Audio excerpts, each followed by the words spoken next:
My landlord told me the apartment next to mine was empty, but I hear someone walking around every night.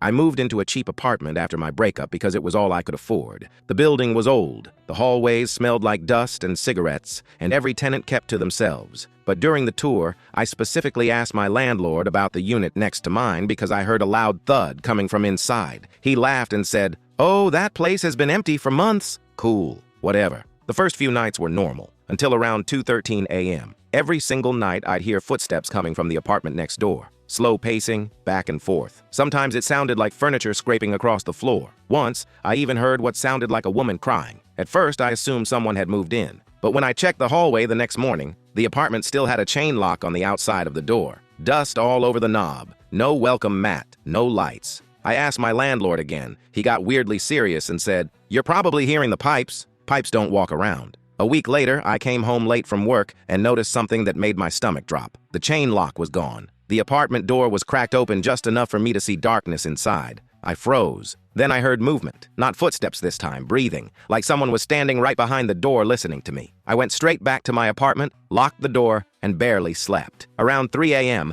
I heard 3 soft knocks on my wall. Not random sounds, deliberate knocks. I called the police the next morning, and after arguing with my landlord for 20 minutes, they finally opened the apartment. Inside was a mattress, bottled water, piles of canned food, and a guy living there alone in the dark. Turns out he used to rent the unit years ago. He got evicted after a mental breakdown, but somehow still had a copy of the building key. He'd been sneaking back in at night for months, hiding whenever maintenance came around. The creepiest part? The cops said he told them he wasn't squatting. He genuinely believed he still lived there, and that I was the one making noise every night. I moved out 2 days later. But sometimes, when my apartment gets really quiet at night, I still wake up at exactly 2:13 a.m.